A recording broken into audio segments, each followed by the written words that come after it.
Bom dia, boa tarde, boa noite, planeta Terra.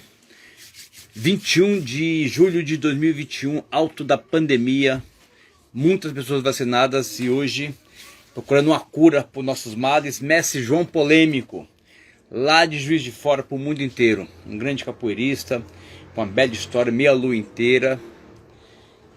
Vamos aguardar nosso amigo aqui para poder compreender e conhecer um pouco mais da história desse homem, capoeirista de profissão. Um forte abraço a todos. E educador também. Um forte abraço a todos.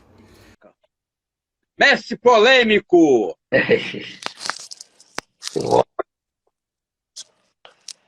Desculpa a demora. O senhor é polêmico até para a entrada, mestre. Suas entradas são... Não foi a minha intenção. Não, normal, faz parte. Eu conversei com o Beto aqui, com a galera aqui, tá o Aro, tem uma galera aí também, entendeu? Beleza. A gente conversou bastante. O Manhosa acabou de chegar. Maravilha. Aqui na internet ninguém perde tempo, não. Estamos conversando aqui, vendo que o Geraldo tá aí, tem uma galera, tem gente pra caramba. Tá. Como é que o senhor tá, mestre? Tá bem? Graças a Deus, tudo bem. Família. Tá com a cara novinha. Hein? Cara de novinho, rapaz. Cara de novinho, menino. Aí que tá a munganga, aí que tá a mandinga. Exatamente. Tome colágeno. São os seus outros. Satisfação, mestre. Tem um pouco da bondade dos amigos também. Os amigos são amigos pra caramba. Pô, você tá bonitão, tá jovem, tá... Pô, é que não Cocó que foi agora um pouquinho pra mim. Pô, quando eu ficar na tua idade, que eu sei que nem você, eu falei, coitado, tá lascado. Ainda mais É aquele amigo, ele gosta. um amigo que há pouco tempo fez aniversário, quer dizer, entrou em mais um ciclo solar, né? Tô chegando lá. Beleza. O senhor ainda vai chegar... O senhor tá longe disso ainda, né? Você é menino ainda, de idade. De capoeira eu sei que tem muito antiga, mais antiga do que eu. Agora de idade ser bem mais jovenzinho. Será? Ano que vem eu vou pro 60, mestre. Cheguei lá. Enfim. Eu já emplaquei o 62. 62, caraca. Parabéns, mestre. Parabéns. A última vez que eu lhe vi foi lá no Mestre Baleário, em Brasília, não foi? É capaz de ter sido aquela roda de homenagem ao que teve o mestre Danadinho, que andava na Isso. Vila Brasília.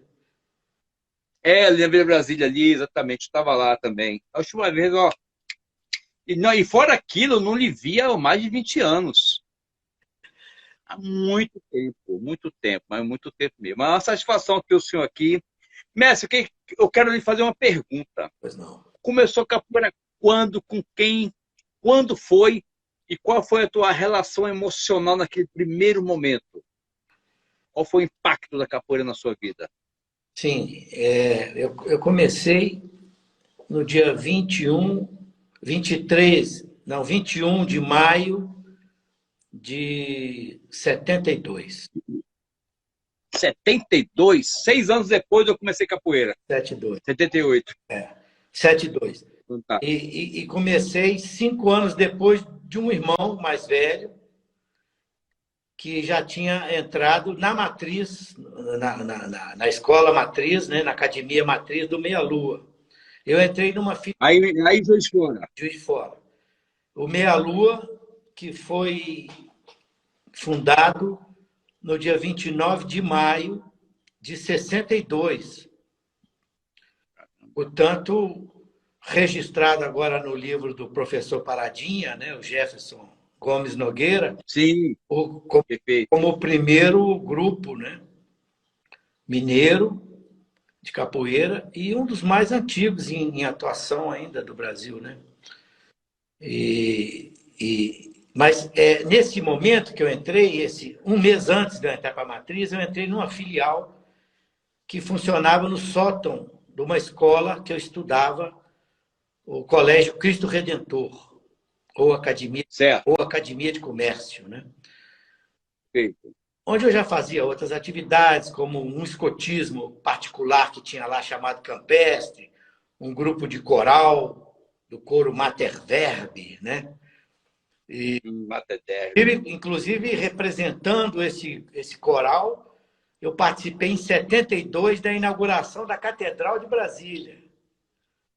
Sério? Que maravilha! Com coral? Já tinham 3 irmãos que moravam em Brasília, né? 2 irmãs e um irmão, né?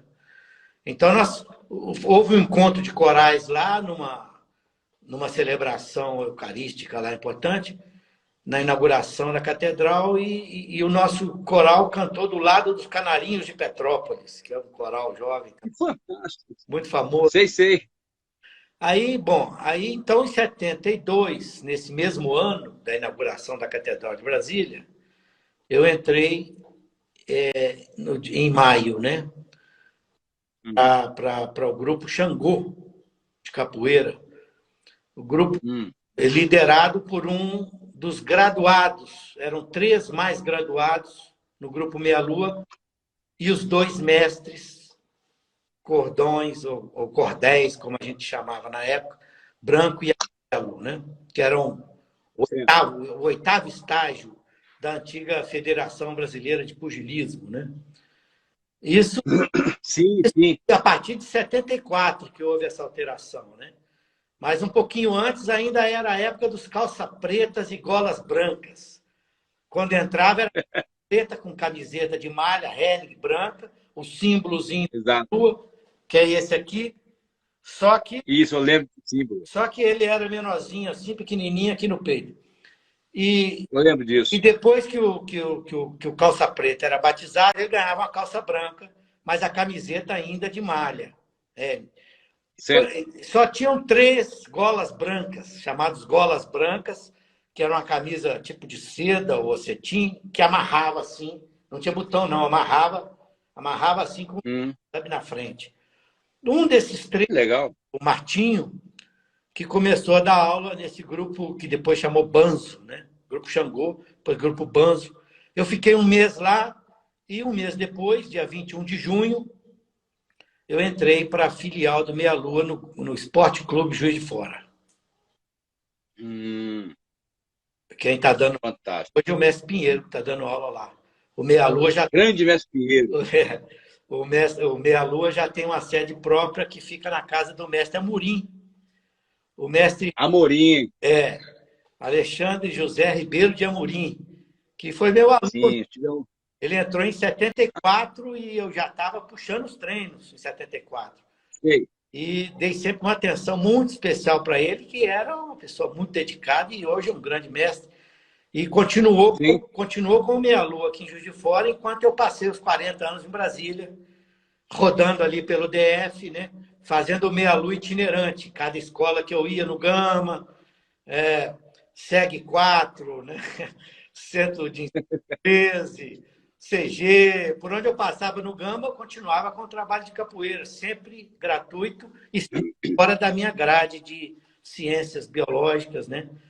Ciências biológicas e tal, e educação ambiental e biologia. Era por aí, a conversa ia por aí.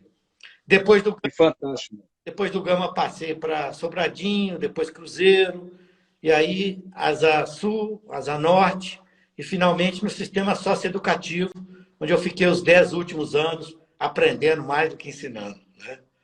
Mas, não, com certeza. 72 a 81. 81 fui para Brasília. De 72 a 81, a gente ainda criou aqui, além da matriz do Meia Lua, mais 2 grupos. O grupo alternativo de capoeira e o grupo feminino. Criamos um grupo feminino de capoeira aqui, que era um sucesso nas apresentações de balé. Sempre tinha que ter um grupo de capoeira feminino para fazer uma apresentação. E em 79, fizemos um encontro mineiro de capoeira, para o qual eu convidei um bocado de gente, mas quem representou a Bahia e a Academia do Mestre Bimba foi o Mestre Boa Gente. Boa Gente. E deu esse nome de polêmica. Perfeito.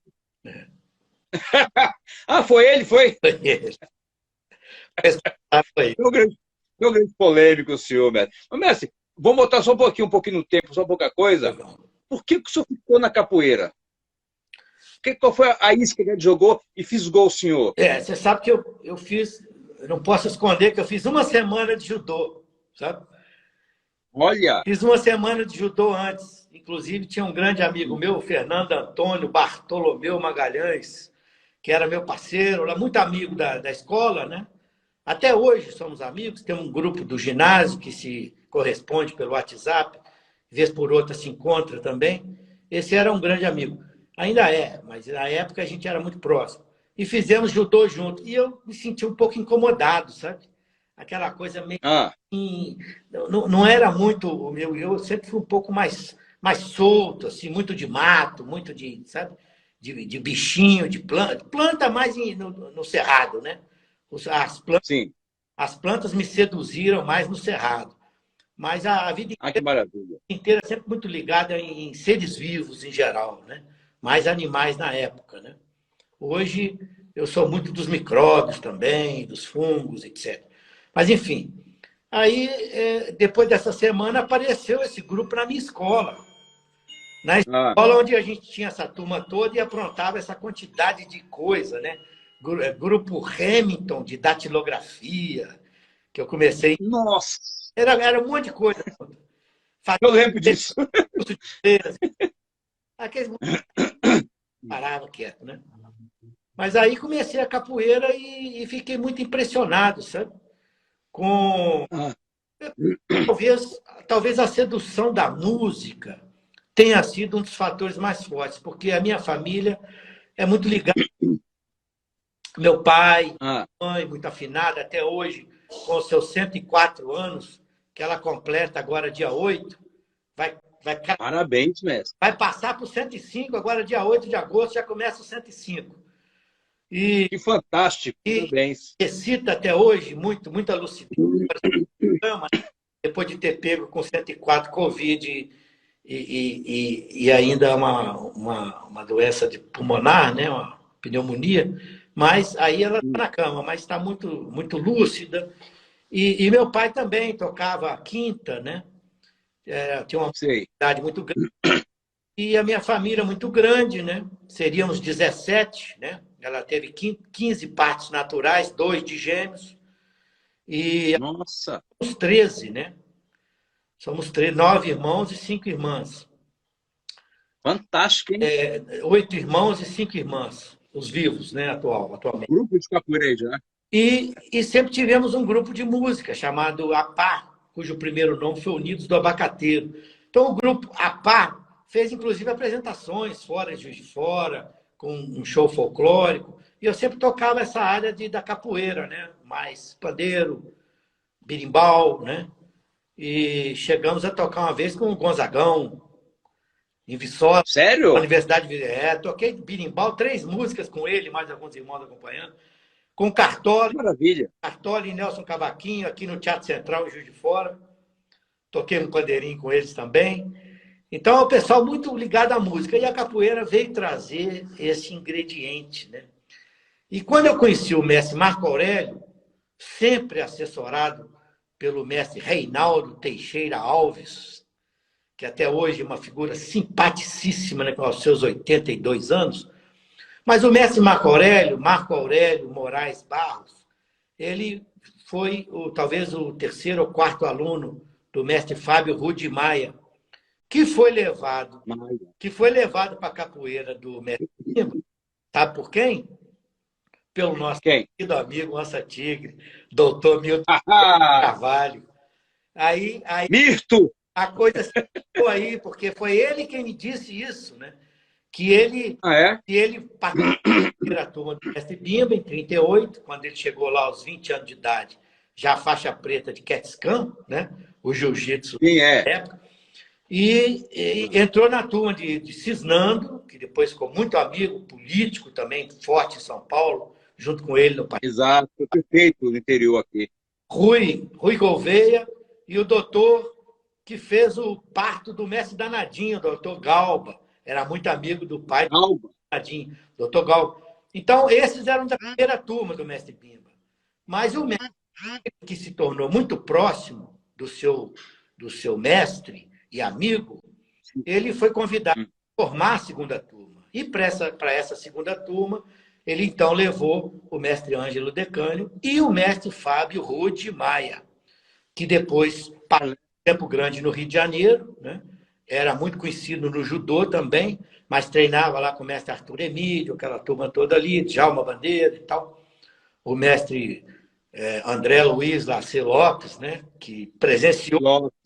a criação dele, o Ayrton Onça, de São Paulo, muito amigo do Exato. Aurélio, o mestre Lorde Bom Cabrito e o mestre Paulo Gomes, que inclusive era o único que eu via tocar a Iuna verdadeira, né? Coisa raríssima. Mas no Meia Lua nós tínhamos esses toques assim, essas histórias banguela, jogo de porrete, umas coisas assim meio diferentes, né?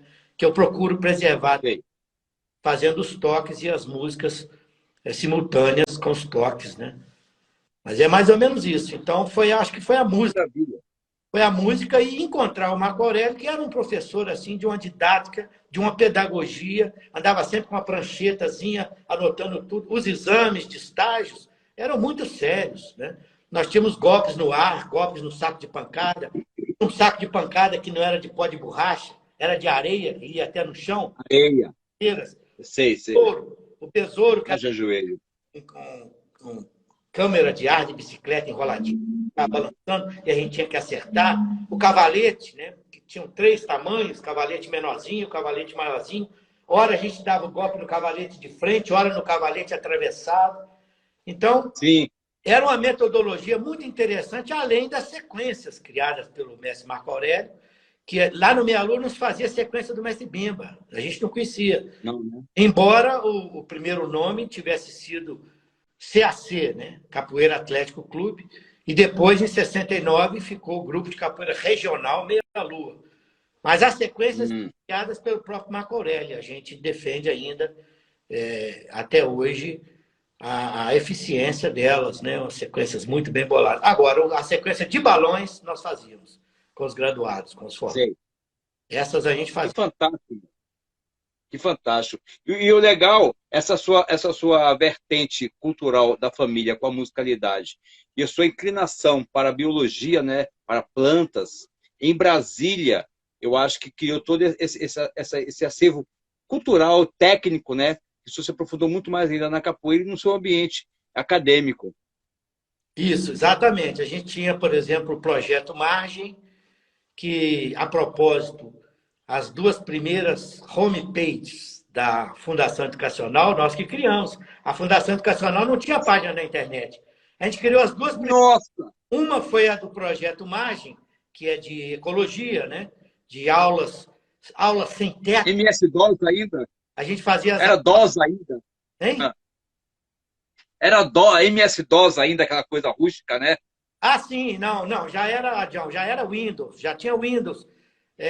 Tinha Windows. Já tinha Windows Star, uma coisa assim ainda iniciante, né? Mas, por exemplo, DOS eu nunca dominei, mas sempre fucei muito e montei o meu primeiro Hewlett Packard lendo o manual, né? Então, Olha só. aí criamos a primeira página desse grupo Margem, que fazia aulas na margem do Lago Paranoá. A gente saía com os alunos do setor leste e andava pelo Cerrado, já fazendo as aulas com vários professores. A gente chamava convidados, né? Até representantes de ministério participavam de aulas com a gente. E no lago a gente arrumava uns barcos, fazia as navegadas com a Polícia Florestal também, a Capitania de Portos, fazia uma confusão danada. A primeira navegada em defesa do Lago Paranoá, a gente que organizou. Essa foi a primeira página. A segunda, as 2 foram criadas juntas, era a página de capoeira na escola. A gente criou Sim. essas 2 páginas e começamos a receber muitos e-mails, porque antes era só na base do Telex, não, como é que chamava? Fax, né? Telegrama. Era fax. Fax.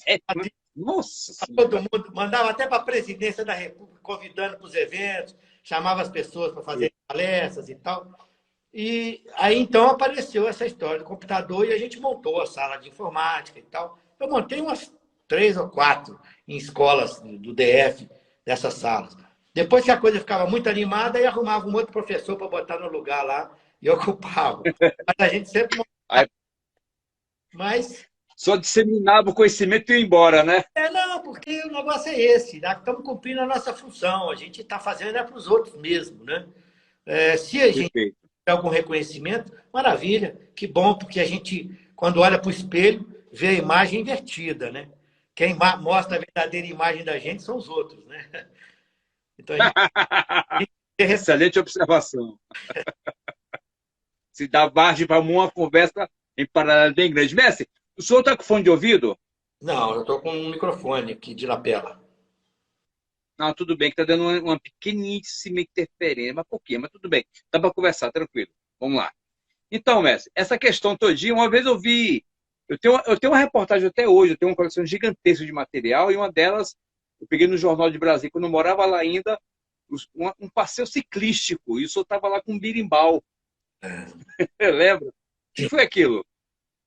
Talvez tenha sido uma foto que saiu no Correio Brasiliense, junto com o Isso. Jiu-Jitsu K, o Júnior, né? Que também é amigo do grande mestre Armando Fritz, né? Então, Sim, Fritz. nós fizemos uma pedalada de 2.000 quilômetros no Pantanal, Mato Grossense, Isso. uma pedalada transpantaneira, e participaram também daqui da equipe do DF, de lá da equipe do DF, o Cezinha, depois faleceu, o Cezinha O Cezinha estava lá. o Cezinha pedalou com a gente, O amendoim, né? o Cezinha, que depois, que era de Senzala, né? E teve aquele Isso. acidente de moto na Ponte Costa e Silva, faleceu, deixando uma família linda, né? Uma esposa maravilhosa, um pessoal maravilhoso. Foi uma pena. Foi muito E, triste. e o Abner, o Ventania, né? Abner, caraca! Nossa, esse nome não escuta há anos, mestre. Nossa! Que maravilha! Então, nós fizemos essa pedalada lá e depois eu voltei mais umas 2 vezes para pedalar lá, 1.000 quilômetros, subindo aquela serra da Salgadeira lá, do Chapada dos Guimarães, rodamos aquele Pantanal todo ali de bicicleta, né? E a gente fazia umas pedaladas também no DF, né? Fizemos uma vez uma pedalada noturna, 2 noites pedalando até chegar na Chapada dos Veadeiros, aí com a patrulha ecológica, né? A patrulha ecológica, o grupo Cabra também, os companheiros Andarilhos de Brasília. A gente tinha esses grupos que eram muito de sair por aí, em Mumunhas, né? E Salto do Corumbá, aquelas histórias todas ali, a gente frequentava Cachoeira do Tororó, Quebrada dos Deuses, né? Isso. E a Cachoeira do Que Colorado. maravilha! Então, chegamos a levar uma vez 200 alunos do setor leste até a Quebrada dos Deuses, com batedores da polícia, ambulância, trio elétrico, que caminhão do Simpro. Tem um bocado de coisa dessa no YouTube já, sabe? Você não parava, né? Você não para, né? Não, pois é, e gostava muito de registrar, então tem bastante registro. Trabalhos com alunos, por exemplo, a gente fazia muitos seminários, né? Então, eu distribuía nos primeiros dias de aula o conteúdo programático do ano inteiro, um para cada aluno. E aí eles iam preparando os seus trabalhos e as apresentações iam sendo marcadas. E eu registrava isso, e tem muita coisa disso no YouTube, sabe? E de vez em quando algum aluno manda uma mensagem, pô, professor, 40, 30 anos depois, aí estão me vendo aí e tal. Aquela Isso é muito bom, né? defesa dos córregos, né? Do Gama. Fizemos uma confusão Sim. grande ali com a escola, até que a escola botou a estação de tratamento secundária de água. O córrego do Sobradinho também foi uma batalha muito bacana, levando aluno, protestando pela rua. E o Carlos Bimbato participou muito dessas aí. No Guará, né? Cadê o Lobo que estava aqui? Sim. Participou muito dessas Que manifestações. maravilha! Que maravilha! O senhor falou o nome do Cezinha. Eu lembro que o senhor dava aula na Escola Parque, da Asa Sul, né? Asa Sul. Uma coisa assim. Aí eu estava numa roda lá com eles lá num dia, com o Cezinha. Mestre, eu senti... Foi a segunda vez na minha vida que eu senti quase que um transe capoeirando, eu e ele jogando. Eu até botei no meu livro. Eu escrevi isso no meu livro, entendeu? Porque o nome do senhor também está lá. Foi um momento único. Aí eu estava já em Brasília. Não, estava em Brasília ainda. Aí eu fiquei sabendo do falecimento dele. Eu fiquei muito triste. Era um bom menino, né? Uma pessoa tão boa, tão tranquila. Muito um batalhador, cara de uma força, sabe? De uma Sim. vontade de acreditar. Fazia tabaques, né? Ele fazia tabaco e gostava muito de capoeira. Então, durante essas pedaladas todas, a gente era conhecido pelas rodinhas que a gente fazia em todo lugar. Tinha sempre um som, tinha sempre uma musicidade nas intervenções, né? físicas, né, que a gente fazia nas coreografias, e foi muito bem organizado, sabe, pelo Eduardo Calhau, que era professor de educação física lá de Campo Grande. Então, às vezes, a gente ia chegando numa cidade, já estava lá vereador, prefeito, faixa, né? Tinha uma entrevista na rádio. Depois fizemos uma no Sul, mas aí só 4 pessoas, inclusive o Cezinha estava nessa. Ah, tava. Eu, Pulica, meu irmão, o Paulo Couto Teixeira, o José Adorne, que era do Rio Grande do Sul, ciclista também Sim. bom, que pedalava com a Peugeot, muito boa, e o Cezinha. Nós fizemos de Montevidéu a Torres. Caramba, meu. Fizemos contra o Minuano, com o Minuano na testa, né? Subindo, porque Aquele evento todo. todo mundo passava descendo para Buenos Aires, né? A gente não, fez subindo, de Montevidéu até Torres. 1.000 quilômetros, na orla. Era no verão, né? Foi. No inverno não dá não, mestre. Não, mas mesmo assim, foi muito desgastante. Muito desgastante. Agora, maravilhoso pedalar em Punta del Este ali, né? Rojas, Porra. os lugares maravilhosos. Chuí, iam entrando pela fronteira, sempre na margem, né? Campo Grande, Bom, passando ali por um monte de cidades, né? Eu não me lembro direito os nomes agora, mas chegamos em Torres, né? E fomos lá também recebidos, tivemos lá uma entrevista fazer. Agora, só chegamos 2 também, dos 4, né? Só concluímos. Sério? O negócio foi terrível mesmo. Foi fácil, não. É. Mas legal. O senhor é um homem o senhor conhece bastante pessoas e tem uma ligação muito profunda com as pessoas que se conectaram com o senhor, entendeu? E o senhor falou do Cezinha, eu queria que o senhor falasse também de outra pessoa, porque eu tenho uma impressão muito profunda e com muito respeito, muito carinho, muito amor para essa pessoa, mas o que eu vejo nele não é o que o senhor vê. O senhor tem o seu ângulo de olhar, né? Mestre Satigre. Quem foi Mestre Satigre? Nossa, Mestre Satigre, olha, eu vou te falar, para mim, você sabe que ele é do mesmo ano que a minha mãe. Ele Sério? teria hoje 104 anos, só que completando 6 meses antes dela, né? Que ele é de... Olha só que legal. Então, mas ele do ano dela e 2 anos mais novo que o meu pai. Meu pai já era de 15 e ele é minha mãe de 17. Sim. Mas quando eu o encontrei, foi realmente uma pororoca maravilhosa, porque ele é uma pessoa muito cativante, né? De muita profundidade, de muita sabedoria. E eu não tinha muita esperança de encontrar um mestre na minha vida, porque os meus 2 Sim. grandes mestres, que eu respeito muito até hoje, sempre, né? Mas eles pararam com a capoeira muito cedo. 2 anos depois que eu tinha começado, eu já estava dando as aulas. Já era dos mais ocupados, porque os golas brancos saíram, os 3 golas brancos, e eu e o Pedrinho, o Pedro Paulo Garcia Cury, que hoje é neurocirurgião no Rio de Janeiro, mas nós fomos os únicos que pegamos cordão de mestre com os nossos mestres, em 79. Sim. Surpresa, né? A gente organizou o Encontro Mineiro e tivemos aquela surpresa, ele leu lá o documento e tal. Tem esse registro até hoje, o único trecho das fitas cassetes que está audível é no momento que o mestre Marco lê o texto fazendo essa declaração, né, dos mestres que ele empossava naquele dia. As outras gravações todas ficaram muito ruído e tal, e uma pena, né? Mas tem algumas fotos.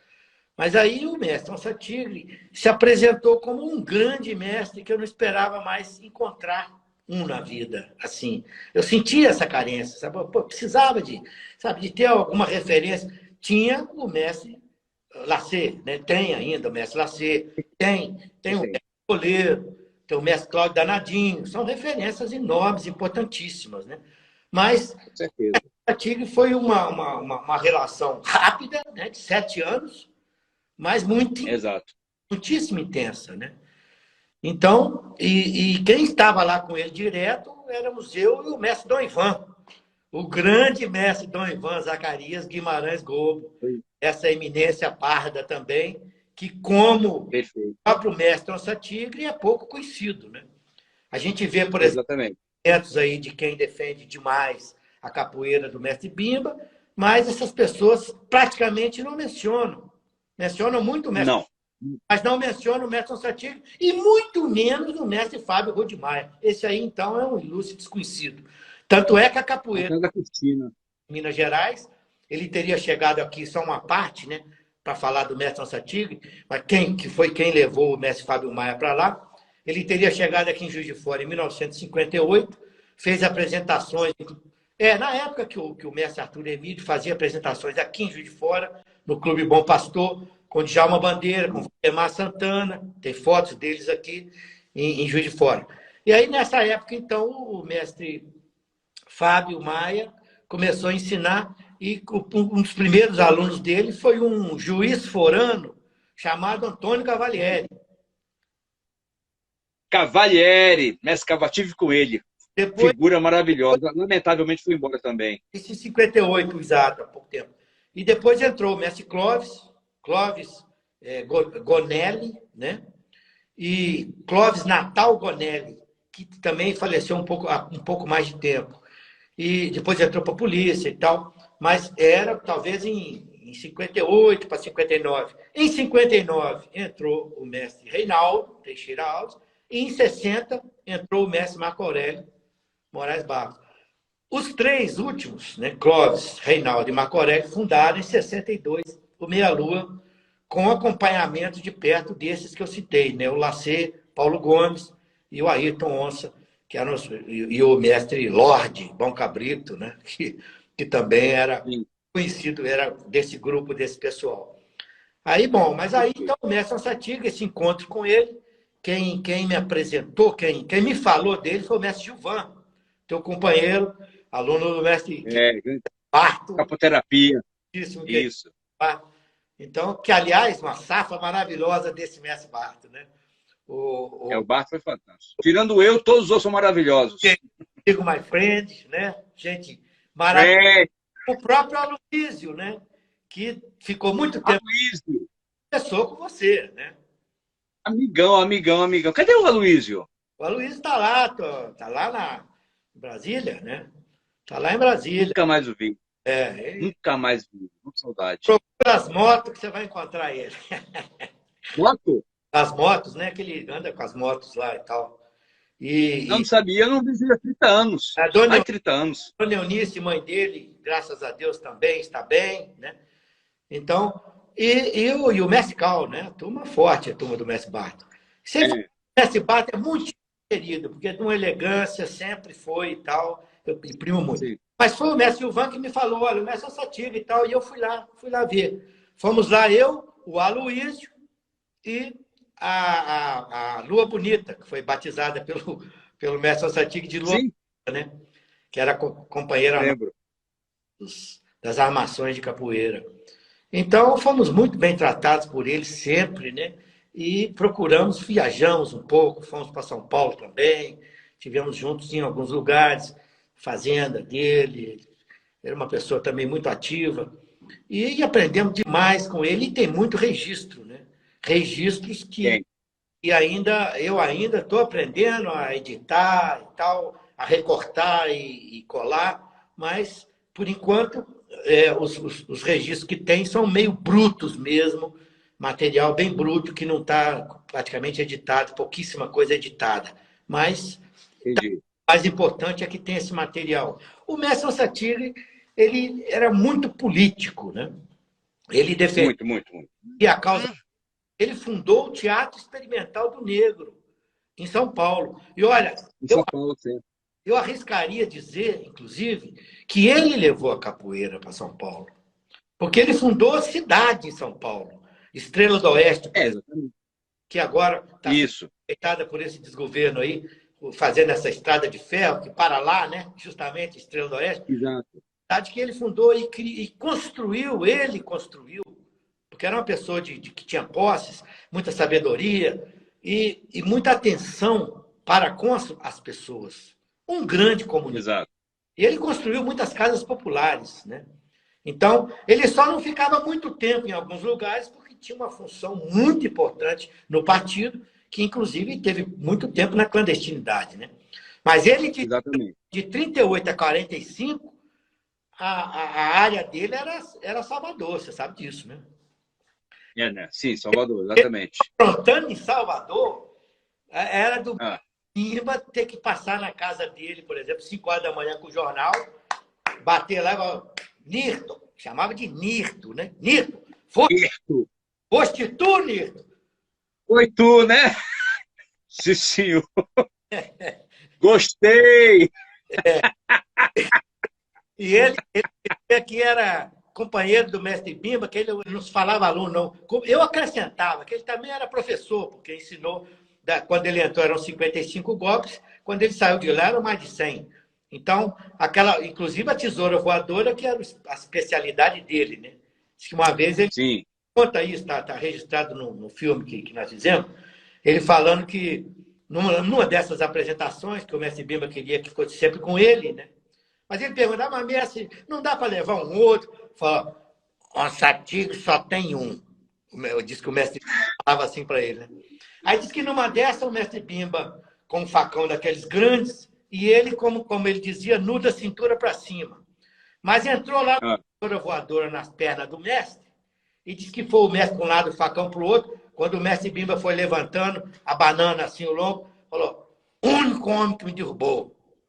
E tem esse depoimento dele, como tem o depoimento dele com o lenço branco, que tem alguns que dizem que ele não recebeu o lenço branco, que lenço branco foi criado depois de 60. Eu falei, não sei quando foi que ele ganhou esse lenço, mas que eu tenho a filmagem, mostrei a filmagem dele com o lenço branco. Eu conheço. Ele, com o lenço branco, ele falou, o mestre Bimba me botou isso aqui no pescoço e eu não conheço ninguém vivo usando um desse aqui. Ele diz assim, né? Bom, enfim, essa tigre era uma figura maravilhosa, sabe? Maravilhosa, realmente. Gostava muito de Augusto dos Anjos, Guerra Junqueira, sabe? Era o discurso dele, quando ele se tornou cidadão honorário, né? De Brasília. Foi lindo. Maravilhoso. Eu não estava lá não, mas foi lindo ver. Aliás, os discursos todos, né? Os discursos todos. O Esquisito, né? O Mestre Esquisito, o Mestre Paulão, o mestre Danadinho estava lá também. Foram discursos maravilhosos. Realmente foi um negócio assim, de muita inspiração, né? Então, era todo dia era um evento com ele, sabe? Esses 7 anos passaram assim, né? E ele ensinava mesmo. Chegava lá, você botava a mão no ombro dele, ele já pegava, já travava, já dava o nó. Então, eu lembro uma vez... Uma saudade, o senhor lembra... um carinho muito grande por ele, sabe? Muito, ele era maravilhoso. Lembra do Janjão, fumado Barto, grandão? Não. De nome assim, pelo menos. É um grandão, um cara maior que o Cal. Assim, mais magro, muito alto, forte, né? Aí ele andava muito comigo, o Janjão. Aí, Janjão, vamos lá no Mestre Força Tigre. Chegamos lá, conversamos no Mestre Força Tigre, lá, aquele sofá dele lá, ele abriu, né? Aí eu sentei lá, rapaz, sabe quem botou? Sabe que sentou no sofá aí? Você tá com sua bunda aí no sofá? Não, Mestre, não, Mestre Bimba. Aí eu virei e tirei a foto do sofá. Teve na casa dele, lá na Taguatinga, né? Aí, puxa o sofá aqui, abri uma sala dele ali, né? Vou te ensinar o rinoceronte. Só que, pô, eu pequeno, o Janjão grande, né? E, pô, o Mestre Tigre tava com uns 80 anos de idade, 70 e pouco. Você, menino, ele nunca me chamou de Adelmo, chamou de menino ou de meu filho, né? Do jeito dele. De você. Eu gostava, eu adorava ele, é uma paixão enorme. Mestre, aí ele falou, dá uma meia luz de compasso aí. Aí eu, pô, alongadinho, né? Armei, fiz aquela pose bem alongadinha assim, bem devagarinho, olhou assim, deu a meia lua de homem, seu merda.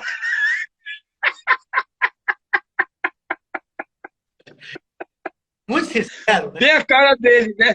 Pô, eu vou enfiar o pé nele. Aí ele me dispensou. Não, você não é homem, não. Você não é homem, não. Deixa eu dizer assim, vê você, o Janjão, né? O Janjão viu o esporro que eu levei, o Janjão grandão, enfiou o pé. Mestre, voou. O Janjão, ele foi projetado na sala inteirinha, que ela tá de sofá. Ó, se ele fez o que ele fez com o Janjão, que pesava quase 100 quilos, o que ia fazer comigo, pesando 70 na época? Ele me arrebentou, ia virar quadro na parede. Falei, ainda bem, foi melhor você do que eu, cara. A gente ria depois, ele ria. Banda trançada, o rastro de carneiro. Ele era um inventor também, né? Um poeta. É, Ele chegou a fazer parte muito da Academia Taguatinguense, lá de Letras, né?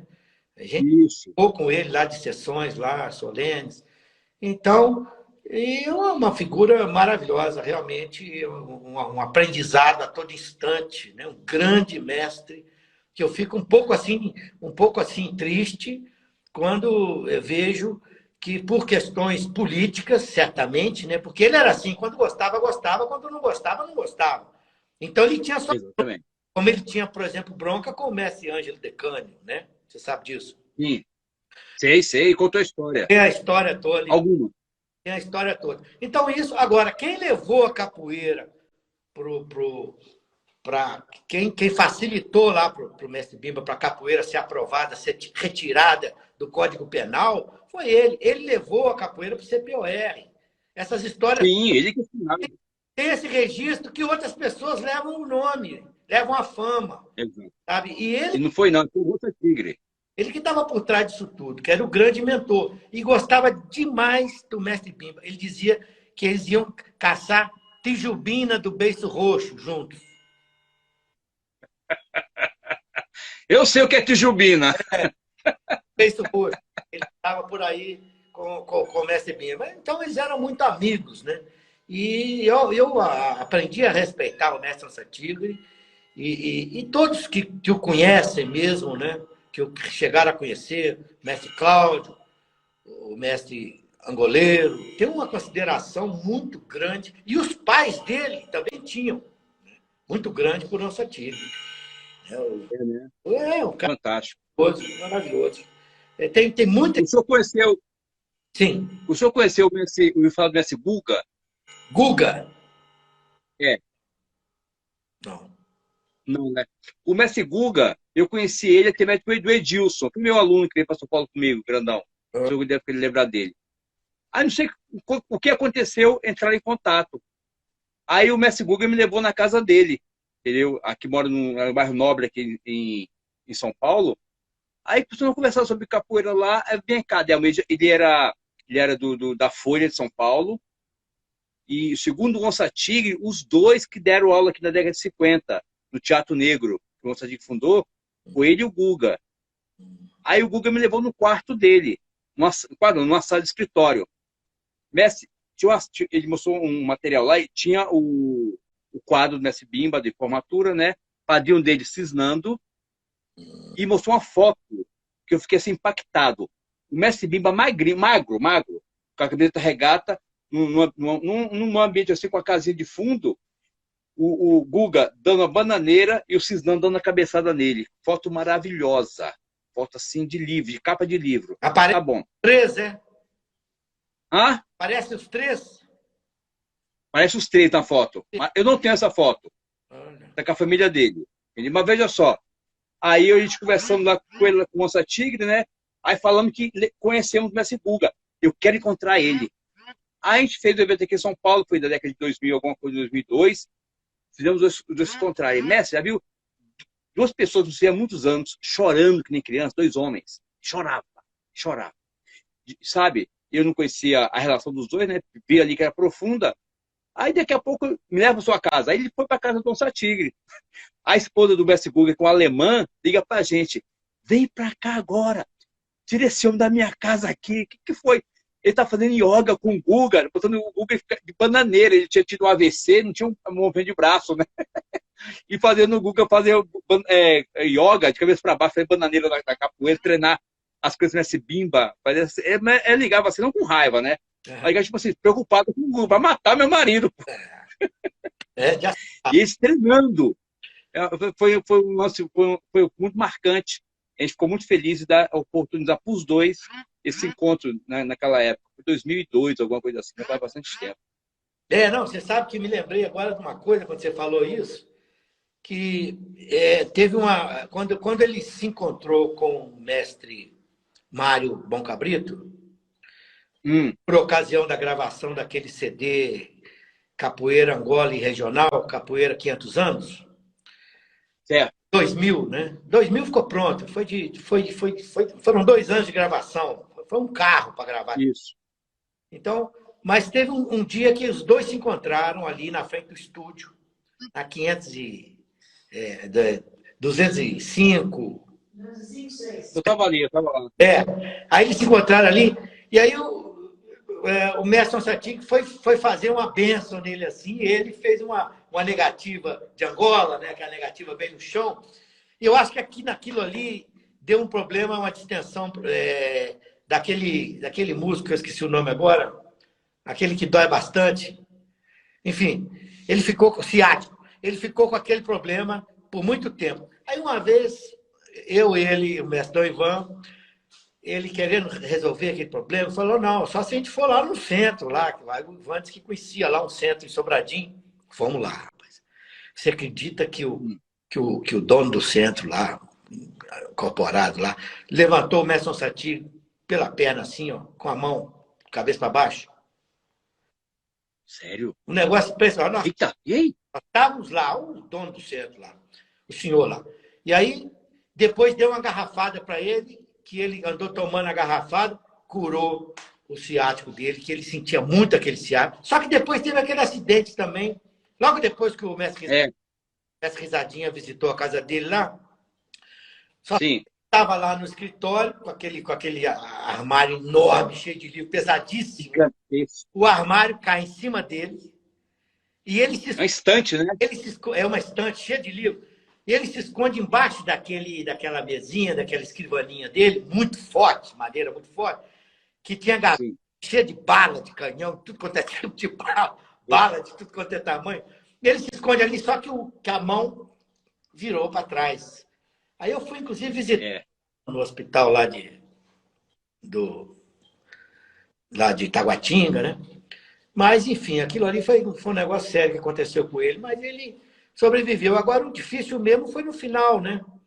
Eu estava numa noite com ele, uma noite normal com ele, conversando.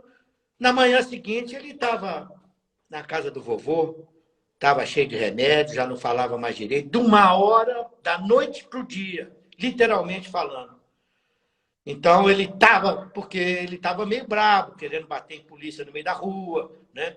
Isso eu ele estava um pouco nervoso mesmo. Mas aí foi completamente dopado, né? Ficou completamente. Foi fundamental. Eu tive com ele lá na casa do vovô e foi muito dramático, porque a gente ficou. Ele não sabia se ele estava me reconhecendo, se não estava, a gente conversava. Teve uma hora que ele sentava na hora de despedida, foi eu e mais dois alunos. Ele sentou, sentei no joelho, no pé dele assim, né? Aí pegou minha cabeça, botou no colo dele e começou a fazer carinho. Aí começou a me chamar de filho, você é meu filho, você é meu filho. Só que eu não sei se ele estava lembrando de mim, entendeu? Cara, o mestre, como ele chorou, choramos assim, choramos, foi complicado. Foi a última vez que eu vi o mestre Satig, foi um momento assim muito impactante, entendeu? Porque ele é uma pessoa maravilhosa. Maravilhoso. Ele é padrinho do meu filho. Ele é padrinho do meu filho que mora no Guará. Olha. Meu primeiro filho, dono de padaria. Entendeu? Então, quer dizer, quando eu vim para São Paulo, ela falou, Adelmo, pega a tua família e traz para minha casa. Eu vou cuidar da tua família. Ele queria. Você sabe que ele cuidaria mesmo, né? Sei. Mas ela tinha trabalho, eu não fiz isso. Mas se eu estivesse precisando, com certeza ele abraçaria minha família. Ele foi um bom momento. Muito de você, do Bené e do Mestre Esquisito. E do Paulão. Né? Paulão era uma consideração enorme e tal. Gostava muito do pesado, né? Gostava demais do pesado. E do Pezão, mestre Pezão, ele dizia que era o cara que tocava berimbau mais parecido com o mestre dele, com o mestre Bimba. Toca muito Pezão, né? Pezão toca demais, né? Pezão é fantástico. Pois é. Ali não tem coisa. E aquele evento, mestre? Fala do Papoeiro que o senhor participou. Qual deles? A gente fez aquele Pombo de Ouro fez lá no Cruzeiro, que até eu produzi o livro. Ah, no Cruzeiro. Com o mestre a gente. Isso. E produzido, na verdade, foi o mestre Pombo de Ouro. Mas ele me convidou e eu acabei levando eu e o Edilson levamos umas medalhas lá, uns troféus. E começou aquela homenagem, começou aquela comoção emocional, todo mundo ali envolvido, gente chorando. E não está inteiro, né? Mas, aqui, ó. Oi? Exatamente. Estava na placa de madeira. Que maravilha, mestre. Muito Isso aí tem 21 anos isso aí. Ah, mas aquele todo, ainda bem que boa parte desses registros estão gravados, porque é o. Aqui, ó, Ah, que bacana, virou livro. que bacana. Tá tudo transcrito que foi falado Nossa, e eu produzi o DVD do dia. Tá tudo aqui guardado. que maravilha. Eu fiz tudinho. Deve ter tem foto sua aqui, mestre. Não, você sabe, As suas falas estão aqui. você sabe que tem muita postagem que eu fiz, ainda bem que eu cito, né? Que foi do É? acervo, do seu acervo, né? Sim. Inclusive filmes muito visitados. Ou talvez os que são mais visitados que eu tenho aí no YouTube sejam os que vieram do seu acervo. Aquele É. tem o Mestre Angoleiro. Nossa, que legal! Que bacana, bacana. Foi lindo, foi lindo. É. E a fala de vocês foi assim, ó, aqui, ó, abençoados, o mestre polêmico falando, senhor, abençoados degraus que estão acima da minha capacidade. Essa é a luz que ilumina e que está me orientando. Muito obrigado. A Ossa Tigre responde, que Deus ilumine a esses simples homens, ao polêmico. Falou de mim, né? Que me corrija, tudo mais lá, e falou diante do mestre Bimba. Eu estava tão emocionado, aí o mestre Ossa Tigre olhou para mim assim, agora eu virei mestre do meu mestre. Aí ele continua. Eu responderei as mesmas palavras. Não faça isso com essa alma peregrina. Aí o senhor responde. Essa alma peregrina é minha irmã, além de que é minha companheira e guia. E vai embora. Tem coisa para cara chorar aqui. Pois é, Foi maravilhoso. a gente conversava muito assim, sabe, ele era um poeta, né? Ele é uma pessoa maravilhosa, iluminada e tinha um espírito, né? Muito solidário, né? E muito correto. Então, era realmente é uma referência, né? Só que pouca gente conhece ou se conhece e não dá o devido valor por um motivo ou por outro, né? Por uma questão política, infelizmente. Que ele, em relação à política também, com ele não tinha esse negócio de meio termo, não, né? Ele era mesmo e tal, e isso Exatamente. são coisas difíceis da gente conviver com elas, né? É como um time de futebol. O futebol é maravilhoso, mas você tem um time, aí quem der do outro time já fica meio assim. Né? Exatamente. Religiosidade, né? A espiritualidade é uma coisa maravilhosa, mas você tem uma igreja, o outro da outra já fica meio assim. Política é uma coisa Exatamente. maravilhosa, mas você tem um partido, o outro do outro já fica assim. Então, sabe, são coisas simbólicas e outras diabólicas, né? Umas unem, outras separam. Então, é assim a dialética, né? A dualidade da pedagogia, né? Você tem que andar Sim. pisando em ovos, né? Porque você não pode também ferir as opções diferentes, né? Das suas. Ah, sim, porque cada um tem seu jeito, suas inclinações, suas opiniões, seu custo, né? Entendeu? Mas por causa disso tudinho, eu sou de Brasília, eu convivi com essa Onça Tigre aí, eu tenho certeza, eu acho que talvez você concorda, Brasília aproveitou muito pouco o Onça Tigre, meu. Aproveitou pouco, talvez no início, né? Porque ele era conhecido mais do mestre, quem fazia eventos com ele era o mestre Tabosa, que Sim. fez eventos com ele, que chamou para fazer cursos, né? Felizmente. Embora ele. Porque também devia ser muito difícil, já que naquela idade toda que a gente esteve com ele, já percebíamos né? Tinha hora que ele realmente. Se ele ia, por exemplo, declamar e tivesse o pessoal zoando, ele parava, tudo bagunçava.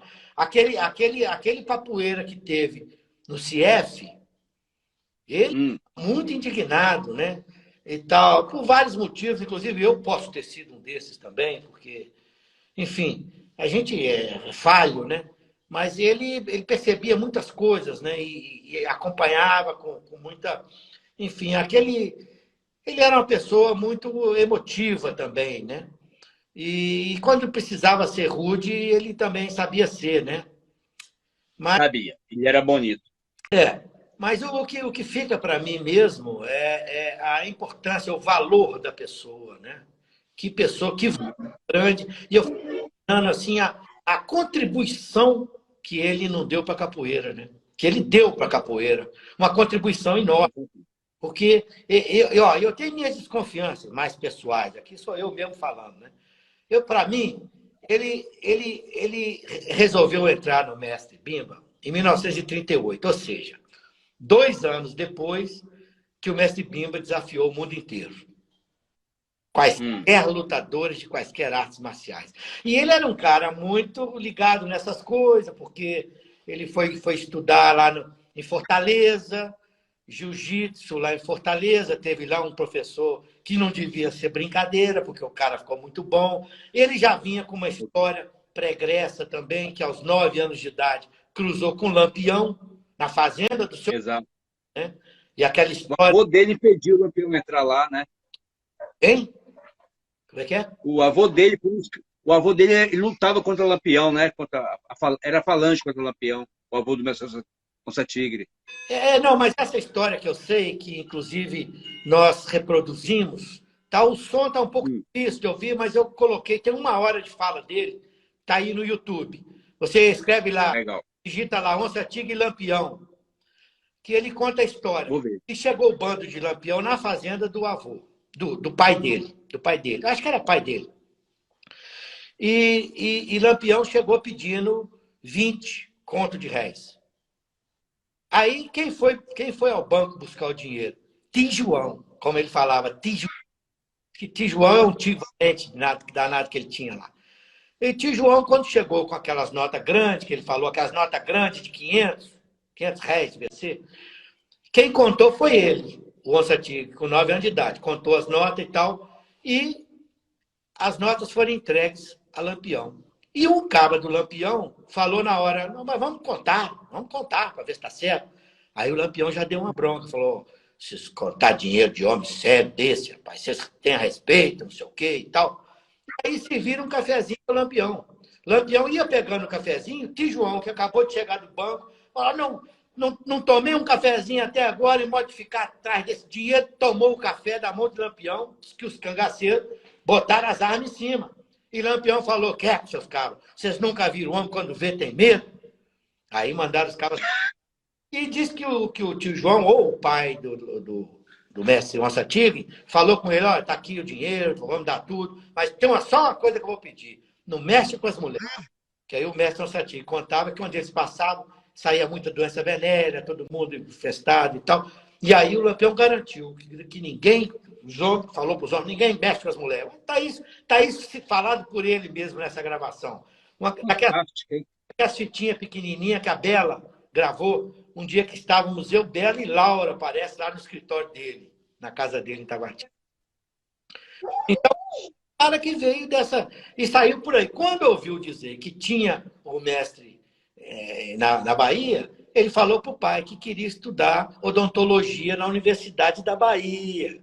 Aí o pai falou, não, tem universidade boa para aqui. Ele falou, não, mas lá é a melhor. Convenceu o pai.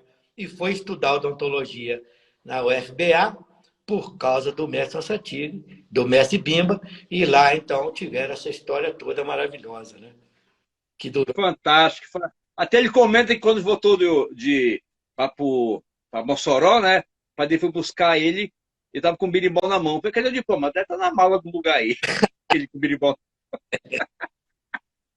Deve estar por aí o certificado. Não está, não. Uma maravilha, mestre.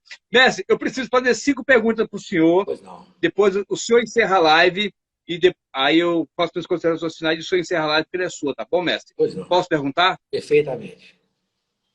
Mestre, polêmico. O que é a capoeira? A capoeira, na minha perspectiva, né, é uma arte transdisciplinar, porque eu vejo muito esse lado dela educativo. Ela é também o que for preciso ser. Mas, no meu caso, eu desenvolvo mais esse lado da pedagogia, esse lado da educação, né? Que é um instrumento que pode ser relacionado, conforme eu venho experienciando ao longo desses anos nas escolas, né? E particularmente no sistema socioeducativo, é um instrumento de libertação também através do ensino, através do estudo, e não só da prática física da violência, como ela teve necessidade de ser um dia. E a qualquer momento também pode ser válida para isso, numa necessidade. Sim. Mas, como instrumento de educação, ela pode trabalhar com a educação física, com a biologia, com a matemática, com a física, principalmente por causa desse leque de opções que ela tem, como a música, a história, a geografia, né? Então, quer dizer, a capoeira, para mim, é um excelente material didático-pedagógico para se trabalhar a libertação do espírito e da mente, né? Do corpo. Fantástico, fantástico. Você dá um livro isso aí, mestre. Mestre João Polêmico. É João Polêmico, sempre chamamos é João Polêmico, sempre chamamos de João Polêmico, né? Mestre Polêmico, lá dentro do senhor, quem mora lá? Quem é o senhor? Pois é, isso é uma pergunta muito interessante. Eu vou ter que entrar um pouco no lado espiritual, né? Porque a biologia diz que tem uma coisa que une todos os seres vivos, né? Que é o DNA. Ou, pelo menos, os nucleotídeos dos ácidos nucleicos. Sim. Porque tem um tipo de ser vivo que não tem DNA, que é o retrovírus, né? Justamente o retrovírus, só tem RNA. Mas, de qualquer maneira, tem uma sequência de nucleotídeos, que essa é a constituição de todo ser vivo material, orgânico, vamos dizer assim.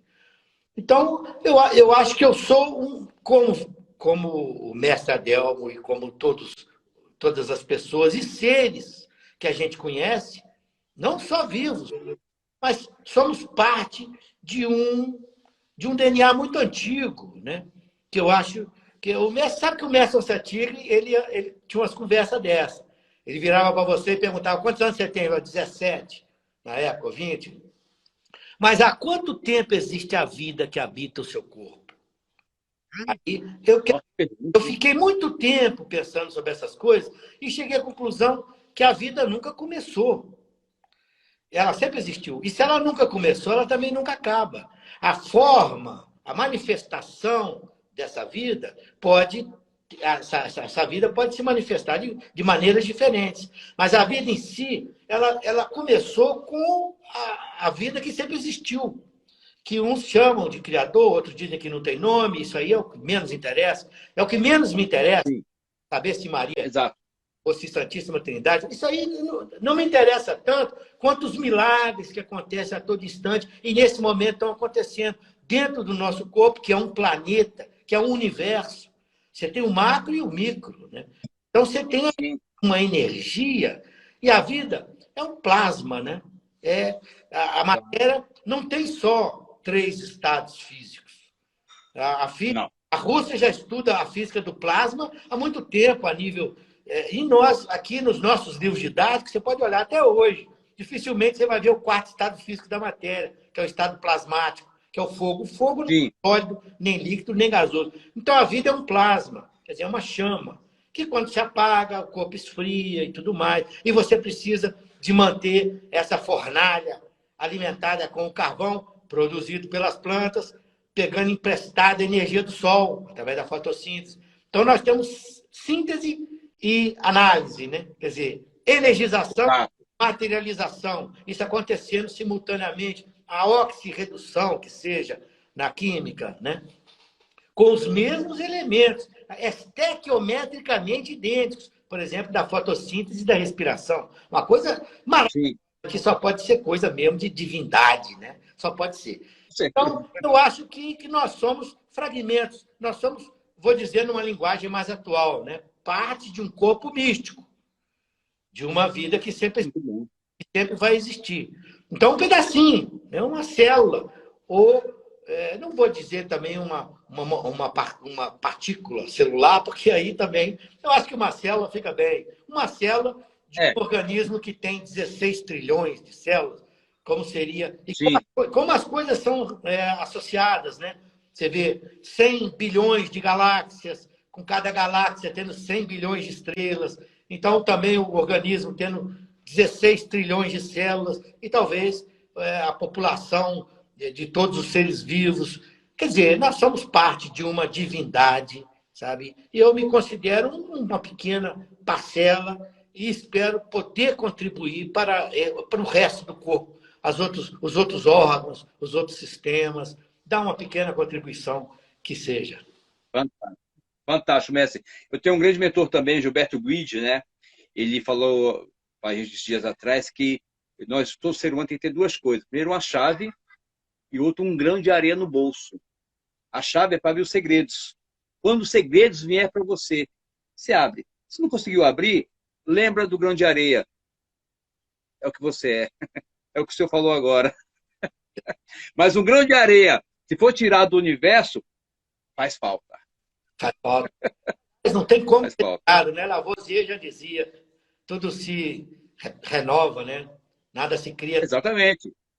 O senhor se alimenta para produzir energia, o senhor é causador de energia, e quando o seu corpo se vai, ele se transforma em outro tipo de energia para alimentar outro tipo de sistema, e nunca acaba. É circulante essa energia. Está tudo aqui, nosso meio, a gente está respirando vida todo o tempo. Mas, mestre, os jovens merecem vivenciar a capoeira? Eu acho que os jovens merecem vivenciar tudo que eles puderem, estiver disponível para eles, de preferência, com a intenção, com o intuito de contribuir, de somar, de acrescentar e não de diminuir, de castrar, de impedir, de tolir, de bulir. Eu acho que a intenção, as coisas, elas existem. Agora, como elas podem ser usadas, às vezes, é uma maneira muito interessante de diferenciar o método que como as coisas podem ser usadas, né? Uma ferramenta pode ser para construir uma obra-prima ou pode ser para destruir uma vida. Então, sabe, eu acho que o que tiver o acesso à capoeira, é claro que é um instrumento enorme, enorme de educação. Eu aposto demais na capoeira, particularmente associada à música, porque eu acho que a musicalidade, não, porque a música também tem um enredo, né? A música pode Sim. ser só instrumental, mas ela pode ter letra, ela pode trazer uma informação também bem clara. Então, associar uma movimentação física, que eu digo assim, a capoeira seria uma espécie de yoga 2 a 2 com um enredo, Olha. com um enredo, né? Quer dizer, como aqueles iogues cantavam, tocando o seu instrumento, e era uma coisa quase que onomatopeica, né? Reproduzindo o som do instrumento no seu canto, a capoeira pode fazer isso com a movimentação física das pessoas. As pessoas estão ali fazendo uma coreografia que tem a ver com o tipo de toque que está tocando, ou principalmente com o tipo de energia que está circulando, né? Então, o que se é falado que é a história, os jovens devem ter acesso a essa riqueza toda, que foi criada num caldeirão cultural da nossa ninguém-dade, né? Que cria uma coisa maravilhosa dessa, né? Eu acho que deve ter direito, sim. De preferência, Fantástico, obrigado, mestre. professores. Repete, por favor, deu para ouvir? De preferência com bons professores, quer dizer, ser Sim. professor é uma responsabilidade muito grande, ser mestre é uma responsabilidade muito grande, porque o mestre é um professor, né? Então, quer dizer, é aquele que está relacionado com a criação das profissões. Então, você vai ensinar uma coisa que pode ser que a pessoa viva daquilo e sustente a sua família com aquele aprendizado que ela está tendo. Maravilha, extraordinário, mestre. Mestre polêmico, o que o senhor espera da capoeira? Olha, eu espero uma coisa bem harmônica da capoeira, né? Bem sinfônica, né? Eu fico imaginando, por exemplo, aquele joguinho de dentro que eu via lá no Meia-Lua, que tem uma saudade enorme dele, enorme, porque é difícil ver um jogo daquele, aquele jogo de dentro, que a gente demonstrava o conhecimento, não acertando, ao invés de acertar, né? Exato. Você está jogando com o teu parceiro, cara. Você está jogando com o teu camarada. Sabe? Um duelo, eu não sei. Teria poucas oportunidades para demonstrar que eu poderia ter vivenciado isso. Não que não tenha havido. Tem os caras. Esses eu direito, porque não concordava, né? Nunca gostei. A parte que eu menos gostava dos nossos treinamentos era o São Bento Grande, porque no meu Sim. São Bento Grande era o tal do esquenta-banho lá, justamente, né? E eu nunca gostei. Pegava. Eu gostei porque, mesmo quando a pessoa era do meu porte, ou principalmente quando eu era mais fraco ainda, nunca gostei. Porque é um negócio que, sabe, criava um ambiente estranho, sabe? Não era bem o que eu gostava. Eu gostava mais do jogo de dentro, aquele jogo que ia no som, e gostava muito de tocar sempre também, gosto ainda de tocar. Então, sabe, o tipo de capoeira que se faz é muito importante. O que eu espero da capoeira? Eu espero que a capoeira ela evolua cada vez mais a ponto de encontrar uma harmonia. Por exemplo, eu vou contar um pequeno caso. Nós gravamos um disco uma vez com o pessoal do nosso querido mestre Boca Senzala. Mano, eu fiquei olhado, porque em 1 hora, no estúdio do Cruzeiro, gravamos 21 músicas autorais. Inclusive, a 20ª foi minha. Tudo na lata, na primeira. O disco seria a coisa mais maravilhosa do mundo. E tem, solei em todas e tal. Mas o coro não estava amadurecido, o coral. Então, às vezes uma palma, esse negócio de bater palma assim, por exemplo, eu confesso para você que eu sou muito mais a palma do samba de roda, que a gente usava no meia-lua, muito mais quebrada, muito mais...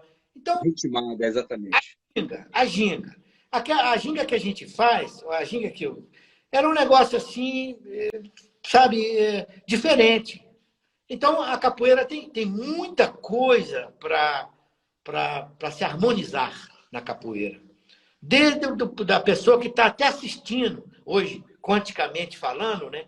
Até quem assiste interfere no fenômeno do evento. Então, se tiver, por exemplo, uma orquestra maravilhosa, os birimbaus afinados, ou o birimbau, que seja, mas, sabe, se a coisa estiver bem bacana, é um convite para a roda sair mais bonita. Infelizmente, a recíproca é verdadeira.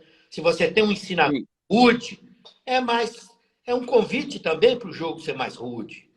E não que a pessoa ser boa de jogo não interfira. Não quero minimizar quem é um atleta para competir em Olimpíada e ganhar e derrubar qualquer outro. Dou esse valor também. Mas o lado que eu defendo mais e que eu espero da capoeira, o que eu espero dela, é uma harmonia, é ouvir participar de uma roda, ou mesmo assistir, né? Pode ser até gravada, mas que seja muito harmônica, que seja bonito. É isso que eu desejo e espero da capoeira. Parabéns, mestre. Mestre Paulinho, última pergunta. O que o senhor pode fazer pela capoeira? Até parece que nunca fez nada, né? Mas vamos lá. Não. Claro, eu acho que vou voltar a citar o mestre Nossa Tigre aqui uma vez que fizeram essa pergunta para ele, né? Lá no lançamento do CD Capoeira, que tem a imagem dele na capa, né? Capoeira. Sei, eu tenho. Angola e Regional. 500 anos. Aí ele foi perguntado pela entrevistadora, né? Falou, mestre, mas até quando a pessoa pode fazer capoeira? Ele falou, enquanto estiver vivo, né? Enquanto estiver vivo, você faz, enquanto você fizer, você contribui, né? Mas faz como? Faz pensando, faz ouvindo, faz assistindo, né? Faz doando a sua energia, né? A sua atenção, se interessando pelo trabalho, por exemplo, de um jovem escritor ou de um jovem aprendiz, uma pessoa que queira conhecer alguma coisa que você possa ensinar, né? Isso é uma forma de contribuir. Então, tem gente que tem a vocação de ter um grupo enorme, né? Eu ia lá ver os treinos do mestre Camisa no Guanabara, lá no Botafogo, e ficava impressionado. Ver aquele monte de gente, tudo alinhadinho, afinadinho. Não que depois a gente, no CEAM, acabou fazendo uma coisa quase que meio parecida, né? Mas eu ficava impressionado com o tipo de ginga, e principalmente aquela negativa mais no centro de gravidade, né? E não lá embaixo, dada na mão. É aqui embaixo. Tem umas coisinhas diferentes, assim, esquiva, que a gente nunca tinha ouvido falar disso no Meia-Lua. No Meia-Lua nunca teve chamada de Angola, sabia? Nunca. Ah, é? No Meia-Lua, na minha época, não. Depois, com o mestre Amorim, ele teve influência muito grande também do mestre Pinheiro e tal. E influência do mundo inteiro, né? Mestre Paulo Gomes veio aí, o mestre Arthur Emídio, temos registros aí de filmagens com ele aqui. Mas, enfim, eu acho que a contribuição que a gente pode dar é aquilo que a gente tem, né? Aquilo que a gente tem ou aquilo que a gente espera ter e vai alcançar talvez um dia. Então, a contribuição que eu quero dar é aquilo que eu tenho e aquilo que eu poderia alcançar um dia. O desejo de ser um instrumento de libertação e não de aprisionamento. Maravilha. Mestre Polêmico, eu te agradeço essa oportunidade, sabe, o respeito e o carinho que eu tenho pelo senhor e por sua história, a sua trajetória na capoeira. Quando eu comecei a capoeira lá em Brasília, eu já era capoeirista, entendeu? E eu acompanhei, tive a oportunidade de acompanhar o senhor durante alguns momentos. Foi no jogo de dentro que eu tive aquele transe com o Cezinha, lá no Sou Tocando Berimbau. Te agradeço, um momento único na minha vida, tá? A live é sua. Mestre, encerre como quiser. Muito obrigado. Eu que agradeço esse convite generoso, né, de poder participar de um evento que você promove, né, com maestria, né? Eu acompanho com muita alegria, sabe, todas essas visitas que você recebe, porque quem está ganhando com isso é a história, quem está ganhando com isso somos todos nós, porque quando a gente tem uma pessoa despojada, uma pessoa que já atingiu um nível de iluminação, que não precisa mais ficar retendo as coisas para si, porque o educador é assim, o educador que guarda o pulo do gato para o seu pupilo, ele está com medo de passar a informação, porque ele não tem muita segurança no seu conhecimento. Porque quem tem medo que o outro aprenda um segredo seu, né? Ah, não vou ensinar a tocar berimbau, como me reclamava, por exemplo, o mestre Dom Ivan, quando falava do mestre Gato. Não, eu ia aprender a tocar berimbau com o senhor, porque com o mestre Gato eu não sabe? Ele não ensinava, não dava um macete. Mesma coisa o mestre Onsatile falou.